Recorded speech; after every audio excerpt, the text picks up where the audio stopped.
Hey guys, what's going on? It's me, Jay. another back with another review. This time of WrestleMania 27, the 27th edition to my Road to WrestleMania series, where I review each and every WrestleMania, starting with number one and ending with WrestleMania 41 at on April the 20th, 2025. Let's jump right into it. WrestleMania 27.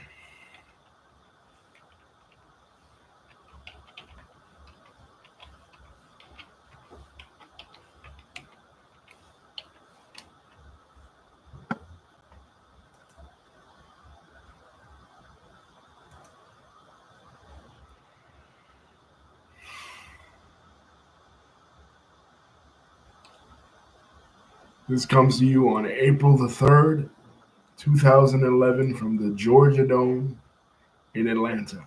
This is very historic because this is the first time that the WWE has ever done a WrestleMania in Georgia. Georgia, for many years, as we talked about a lot of this channel, was the home base of Georgia Championship Wrestling, the home base of WCW. It was it would be like the equivalent of WCW had survived them doing a Starcade in Madison Square Garden. This was the home territory of their competition for many years, but there they are doing it, and boy, they were doing it big. Um, there were a lot of rumors that Goldberg would go into the Hall of Fame this year. He did not, and that he would appear somehow. He did not. But who did appear was The Rock. The Rock returned to professional wrestling on on on an episode of Raw, and it was a grand episode of Raw. It was one of the best episodes we ever saw because there was a rumor that uh, they were getting a guest host this year for WrestleMania, and there was a rumor that that guest host would be Justin Bieber. Thank who was a big pop star at that time. Thank God it wasn't, and it turned out to be The Rock. Man, and that crowd when The Rock came out after years of being gone. Remember, the last time we saw The Rock was 2004 um, at WrestleMania 20, and here he is in 2011 coming back. And boy, it just seemed like a breath of fresh air because promos were stale, characters were really stale.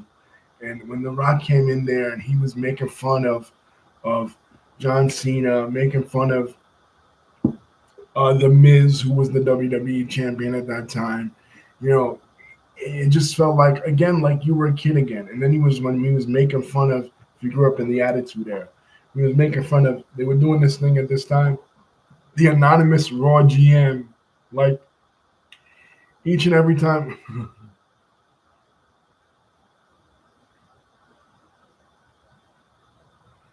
uh David says, and I appreciate David, man. Thank you. David says he doesn't think The Rock should have hosted WrestleMania 27. And it should have not have been Triple H versus Undertaker at WrestleMania 27. Should have been The Rock versus Undertaker. Exactly. That would have been cool. Yeah, I agree with David's idea. But the Raw General, the Raw Anonymous GM, man, every time somebody would say something, that sound would go ding, ding, ding, and then Michael Cole would read something, and the Raw Anonymous GM said that was something stupid.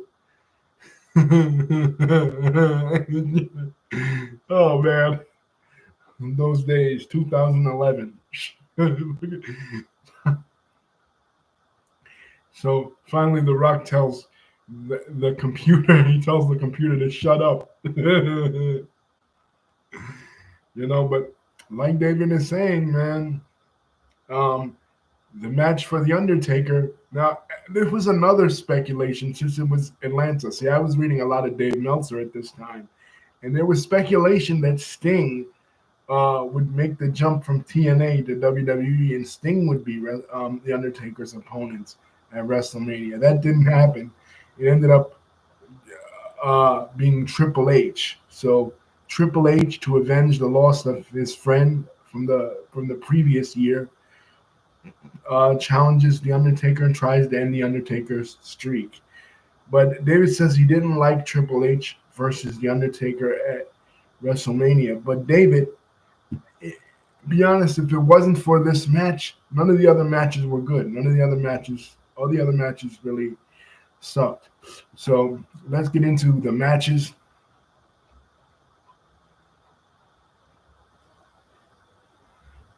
We have Sheamus and Daniel Bryan in a lumberjack match, ending in a no contest. Yeah, they just kept when Daniel Bryan came over the previous year from as part of the NXT rookies, and then he was promptly fired for choking Justin Roberts with a tie. He was a sensation on the Indies. He was the American Dragon, Bryan Danielson. He had classic matches, especially him and Nigel McGuinness in ROH. And uh, people loved him. Matsuhiro Masawa also um, had good matches with Daniel Bryan. People loved him, and they couldn't wait to see him come to WWE. When he comes to WWE, they have this new show, NXT. And in the beginning, NXT was like trainees, and they would hook the trainees up with a veteran wrestler. The new guys would be hooked up with a more established wrestler as their coach. And Daniel Bryan was hooked up with The Miz. And everybody that knew who Bryan Danielson was, they laughed at this because Bryan Danielson could wrestle circles around The Miz. And yet The Miz is training him. It just didn't make any sense. But they let him come back after SummerSlam, and the NXT rookies formed the faction, the Nexus. And that episode of Raw where the Nexus took over, that I'll never forget that. They cleared out the entire ring. It felt surreal, man. But unfortunately, Angle went to bust when they took on the WWE, and John Cena, pulled his political card, and he didn't want to put them over. And it was a vehicle to push Wade Barrett, but Wade Barrett never got anywhere. So by the time we get to 2011, they're still giving Daniel Bryan a hard time. So Sheamus versus Daniel Bryan, a no contest. And this was on the pre-show at that. The Great Khali won by last eliminating Sheamus, a 23-man battle royal. And this is very odd. This next one, the World Heavyweight Championship match opens up the show. The Royal Rumble winner, who was Alberto Del Rio this year, he was the 2011 Royal Rumble winner. He freaking opens up the show. I mean, he comes out, nice car and everything, but why is the Royal Rumble winner and the World Heavyweight Champion, Edge, opening up the show? Didn't make much sense to me. And on top of that, he lost. Cody Rhodes defeated Rey Mysterio.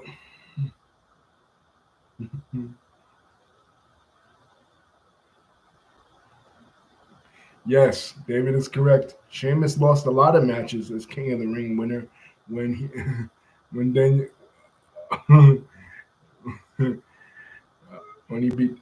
If you think this match at WrestleMania 27 was bad between Daniel Bryan and Edge, Daniel Bryan and Sheamus. Wait till we get to next year's WrestleMania. Next year's WrestleMania is the beginning of the Yes movement. You know what I mean? It's the beginning of the Yes movement because what they do to Daniel Bryan next year in 2012 pisses the internet wrestling community off to no end. And, you know,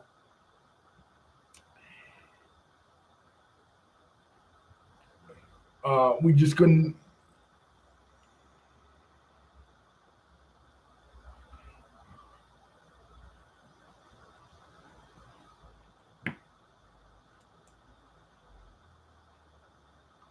No, it's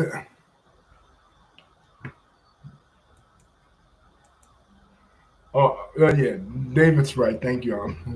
Starting to do so many of these. Sorry, David. I'm getting a little mixed up. Uh, Sheamus and Daniel Bryan. That's next year. You know what I mean? Scrap. I said that. Um, Cody Rhodes and Rey Mysterio. Rey Mysterio comes out. Uh, he looks like was it Captain America? Some shit. Like he had a really cool costume, right? And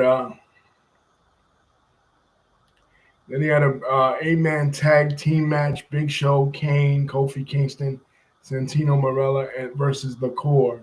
Because after the Nexus broke up and CM Punk took over the Nexus from Wade Barrett, they went on SmackDown and they formed the Core, right? Whatever. That was a throwaway match. Randy Orton versus CM Punk was a hell of a match. You know, it was short, but it was a hell of a match. Randy Orton hits him with the RKO out of nowhere. And then we get to Michael Cole uh, with Jack Swagger defeats Jerry the King Lawler by disqualification. Oh my God. David, do you remember this match? Michael Cole versus Jerry Lawler. Like, Michael Cole is in this little cubicle, right? He's in this little thing protecting him. He's a heel announcer now. And he was the most annoying heel announcer that WWE had ever had. Like, he was just a total dweeb. He was always siding with the Miz, right? He was always putting down Daniel Bryan. He was full of shit, Michael Cole. You know what I mean? He leaned in.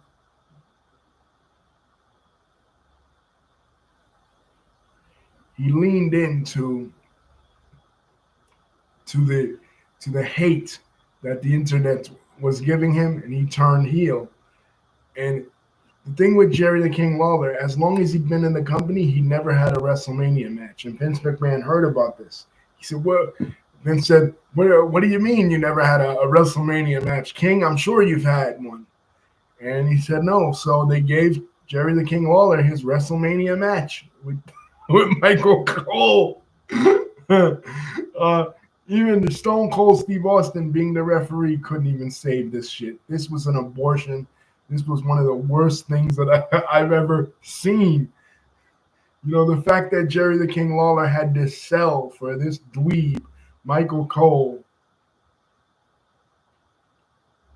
uh, was crazy. You know,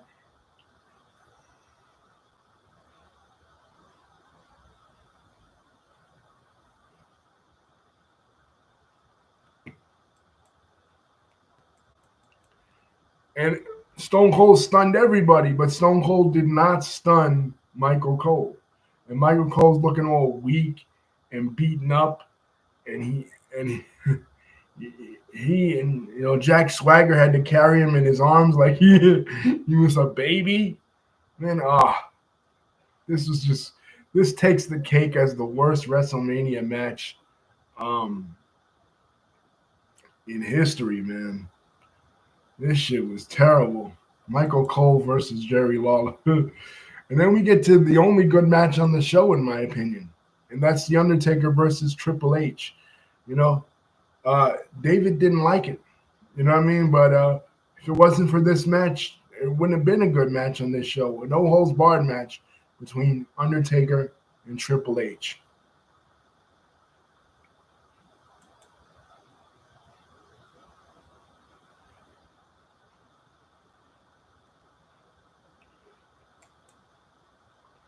Oh, you know what it was, David? Daniel Bryan and Sheamus. That was a dark match at WrestleMania 27. No wonder uh, people didn't know about it. But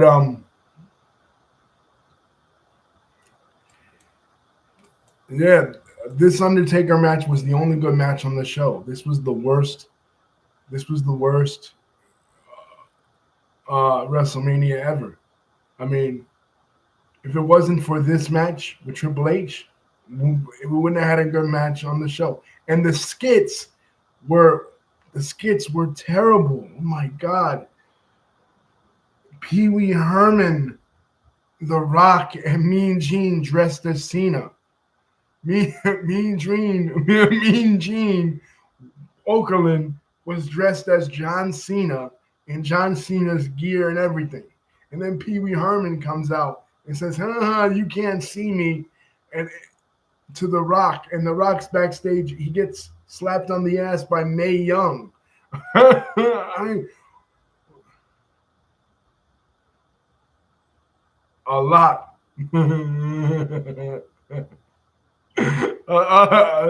David says, how many times did Triple H get injured? A lot. Steroids will do that to you, David.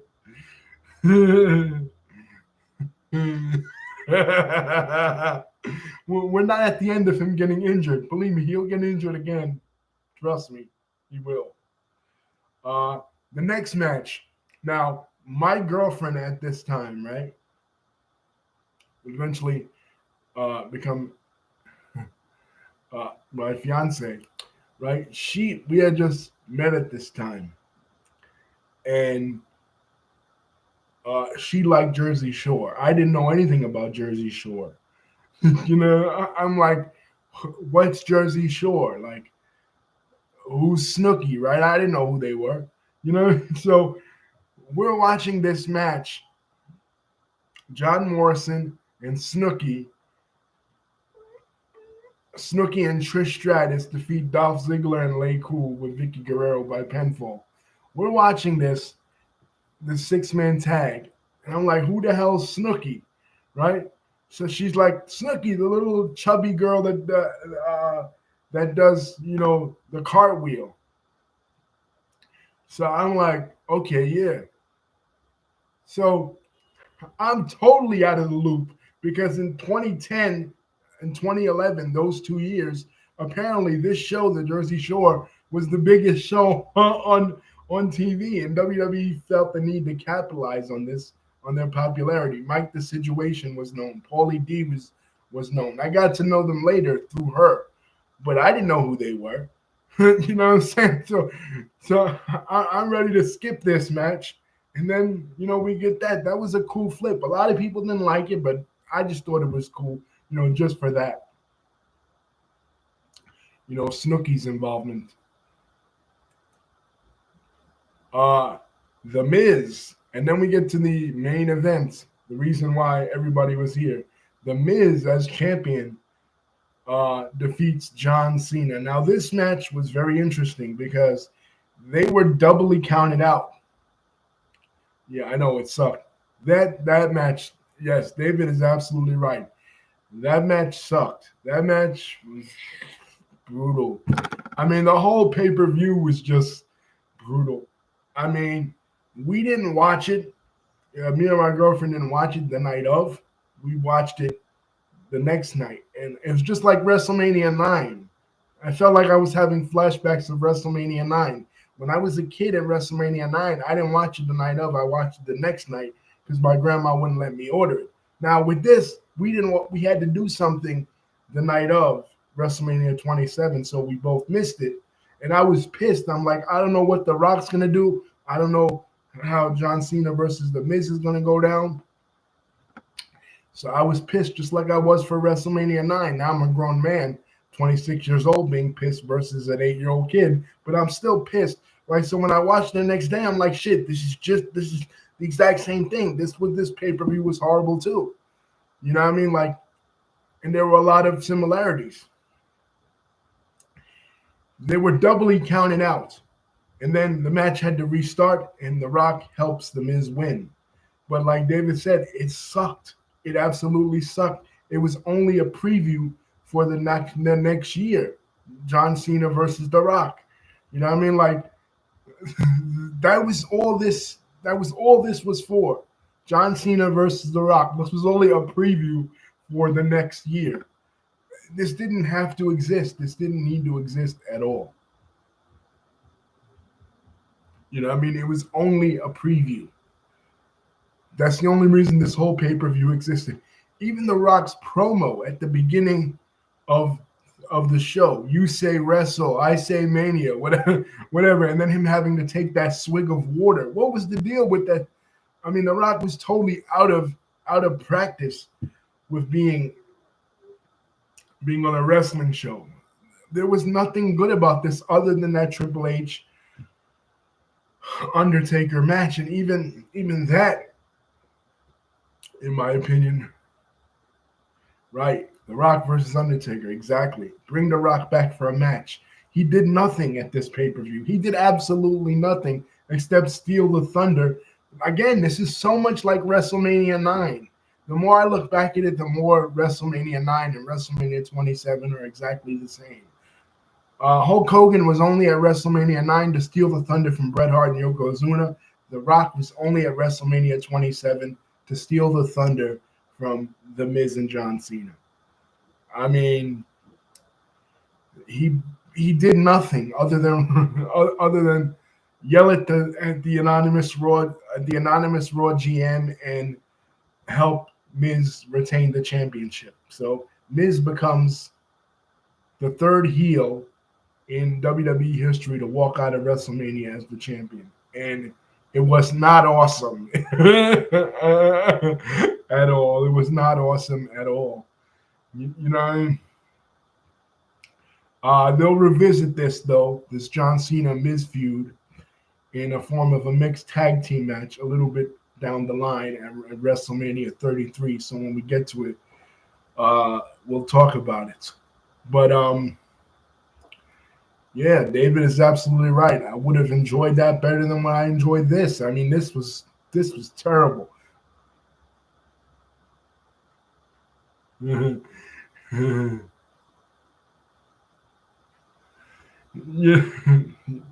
They said Trish Stratus should kick the Miz ass. It was nice seeing Trish again. You know what I mean? But you know, I don't recommend this WrestleMania. You can skip this WrestleMania. The only thing I did like though was seeing Sunny back. Sunny got into the Hall of Fame this year, and I like seeing her back. She was in good shape at that time. You know what I mean? Before that, she was doing terrible, and after that, she was doing even worse. She's in jail now, but during this time, 2011, seeing her back was pretty cool. But the first WrestleMania in Atlanta, it was a dud. It was only a precursor for next year. Once in a lifetime next year, Miami, Florida, 2012, John Cena versus The Rock. You'll see it turns out not to be once in a lifetime. It turns out to be twice in a lifetime. But anyway, we'll get there. But unfortunately, 2011 was a bad year for Edge as he was forced to retire due to several injuries, especially his neck. And, you know, that was it. That was the end of the road for Edge. And we won't be seeing Edge back until WrestleMania 36, unfortunately. It was really sad. It was a real emotional moment for a lot of fans that grew up with him, you know, saw him, you know, make his debut in 1998, and then as part of the Brood, and then part of Edge and Christian, and then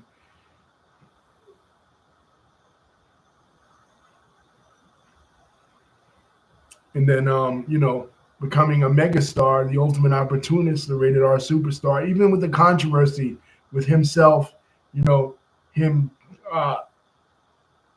stealing Lita from Matt Hardy. You know what I mean? And a lot of fans hated him, driving Matt Hardy out of the company and then turning it into an angle in 2005. And the live sex, remember, on Raw between him and Lita. You know what I mean? Even though they hated them both at that time, you know, people grew to love Edge, and it was so emotional seeing him retire. And for this to be his last, what we thought would be his last WrestleMania match ever, you know, against Alberto Del Rio, was just sad, you know. But that's it for WrestleMania 27. We're going to Miami, Florida next year. 2012, WrestleMania 28. Thank you, David, again for contributing. I always appreciate your company and appreciate your insight. A lot of times your booking decisions are better than those of the WWE. Believe me when I tell you. Peace. WrestleMania 28 is next.